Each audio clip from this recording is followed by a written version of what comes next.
Hello hi आदाब और सत श्री अकाल। एक बार फिर से आ गया हूँ मैं आप लोगों के बीच, आपका हमराज आरजे अभिनव 90.4 मेगाहर्ट्ज कम्युनिटी रेडियो ज्ञानवाणी यानी कि ज्ञान की वाणी पर। और आज है नो योर डिपार्टमेंट, और इस सेगमेंट में जैसा कि आपको पता है हम हर बार आप लोगों के पास आते हैं, किसी एक डिपार्टमेंट से एक फैकल्टी को लेकर आते हैं, उनसे बात करते हैं, उनसे कई तरह के सवाल होते हैं जो आपकी फील्ड के होते हैं, आपके क्षेत्र के होते हैं, and specially your walk of life, जिस भी जगह पर जिस स्पेशलाइजेशन में आप देख रहे हैं या जिस क्षेत्र में आप देख रहे हैं, और वहाँ से रिलेटेड कई सारे सवाल हैं जिनके बारे में मिसकंसेप्शंस हैं, जिनके बारे में लोगों को पता नहीं, तो लोगों को इसके बारे में पता चलता है। आज एक ऐसी शख्सियत एक बार मेरे साथ दोबारा से बैठे हैं, और मैं अब उनका इंट्रोडक्शन आपसे कराता हूँ और उनका वार्म वेलकम यहाँ पर करता हूँ, जिनका नाम है डॉक्टर मांडवी वाघमारे, जो कि प्रोफेसर और हेड ऑफ द डिपार्टमेंट हैं ओरल मेडिसिन एंड रेडियोलॉजी में school of dentistry D.Y.. Patil university में। मैं उनका वार्म वेलकम करता हूँ और शुरू करते हैं उनसे सवाल। Ma'am, how are you? Very warm welcome here. Thank you Abhinav, thank you for welcoming me. I am absolutely fine. Thank you. और मैम, सबसे पहले इस सवाल से शुरुआत करता हूँ जो कि ओरल हेल्थ से रिलेटेड है, and your expertise in that, so you can tell us about that.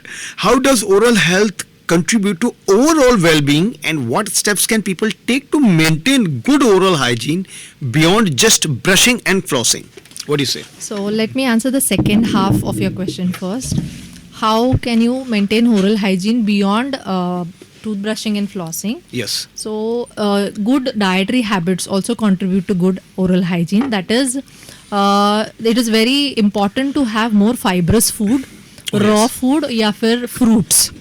अगर आप फ्रूट्स और सलाड्स ज़्यादा क्वांटिटी में खाते हैं तो वो नेचुरल क्लेंजिंग मैकेनिज्म होता है, तो वो दांतों को नेचुरली क्लेंज करता है। तो हम अगर जहाँ पर हाई इंटेक आजकल कार्बोहाइड्रेट्स का ज़्यादा होता है, जहाँ हम राइस, चपाती वगैरह जो नॉर्मल खाना है, एग्जैक्टली, तो वो दांतों में फंस जाता है काफ़ी टाइम। तो उसको अगर आप खाने के बाद कुछ सलाड्स वगैरह ले तो then it will remove all that sticky food from the teeth, और उस हिसाब से हमारा ओरल हाइजीन मेंटेन रहेगा।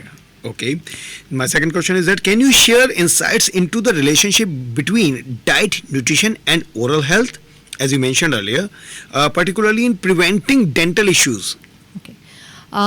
It is important to have highly nutritious food. Now when you say about nutrition, तो हमारे बराबर क्वांटिटी में कार्बोहाइड्रेट्स, फैट्स, विटामिन्स, मिनरल्स ये जाने चाहिए।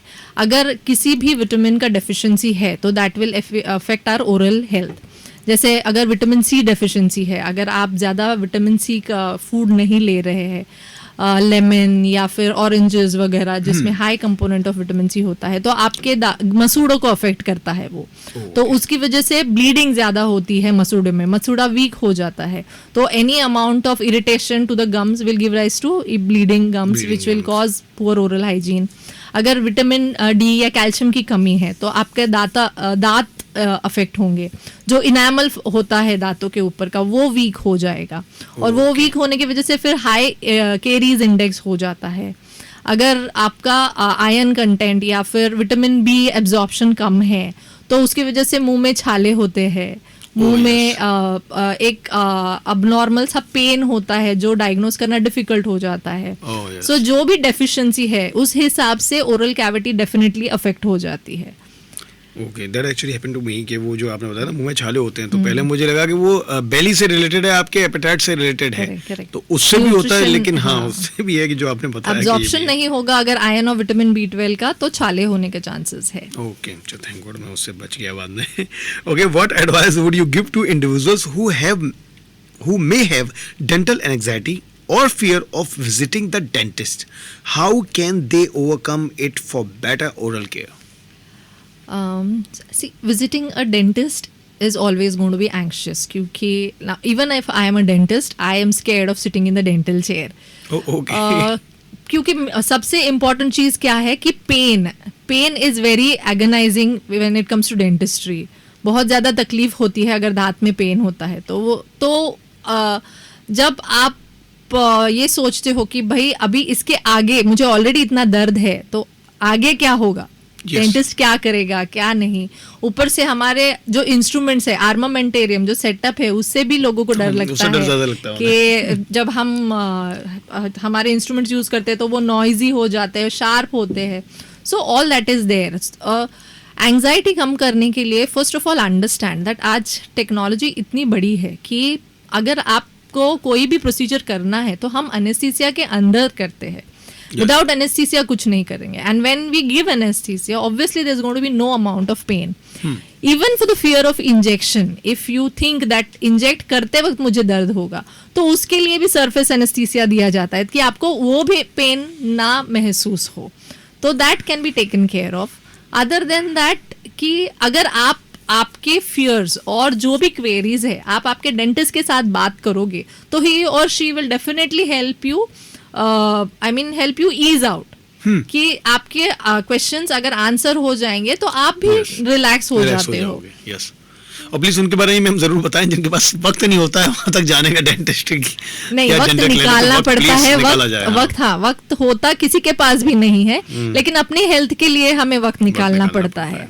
तो अगर आप जितनी जल्दी चीजों को अटेंड करोगे उतना डैमेज कम होगा. हमेशा ये भी टेंशन रहता है लोगों को कि डेंटल काम वर्क जो है वो ज्यादा कॉस्टली है, पर कॉस्टली वो वक्त के साथ बनता है. अगर आपको पता है कि मेरे दांतों में खाना फंस रहा है या आप सस्पेक्ट कर रहे हो कि बाबा शायद कैविटेशन है, तो आप उसी समय डेंटिस्ट के पास चले जाइए. क्योंकि जो काम फिलिंग्स से हो सकता है अगर आप उसको डिले करोगे तो वो रूट कैनाल में जाएगा. हाँ, तो तुम्हारा खर्चा बढ़ जाएगा. So I think if you attend it early, you will definitely see the benefits. Okay. In what ways is dentistry evolving in response to societal changes, especially considering the impact of technology and changing patient needs? Dentistry has evolved a lot over the years with the changing in technology. We have dentists have become, or the technology has become more patient friendly. तो जैसे मैंने कहा कि अभी anaesthesia देने की techniques बदल गई है. एनेस्थीसिया अलग अलग चीज़ों में अवेलेबल है. सरफेस एनेस्थीसिया है. हाँ. देन अभी जैसे पहले इम्प्रेशंस वगैरह लेने की टेक्निक्स हुआ करती थी जब हमें क्राउन वाउन बनाना है, तो वो भी डिजिटाइज हो गया है. डिजिटाइजेशन की वजह से काफ़ी ईज हो गया और ऊपर से सबसे अच्छी बात है जरूरी कि मोर एक्यूरेट हो गया. बहुत एक्यूरेट हो गया है. यस, बहुत एक्यूरेट हो गया है. प्रिसाइज हो गया है. टाइम कम हो गया है ट्रीटमेंट का. So there are a lot of changes that have taken place and definitely for the betterment of the patient. Well, thank you so much ma'am कि आप यहाँ पर आए और आपने काफ़ी ज़्यादा चीज़ें हम लोगों को बताई और जो मिसकंसेप्शन है वो दूर हुए थे. आज डॉक्टर मांडवी वाघमारे से यहाँ पर थी. बातचीत बनी रही हम लोगों के साथ 90.4 मेगाहर्ट्ज़ कम्युनिटी रेडियो पर. Thank you so much ma'am. Thank you once again, Abhinav.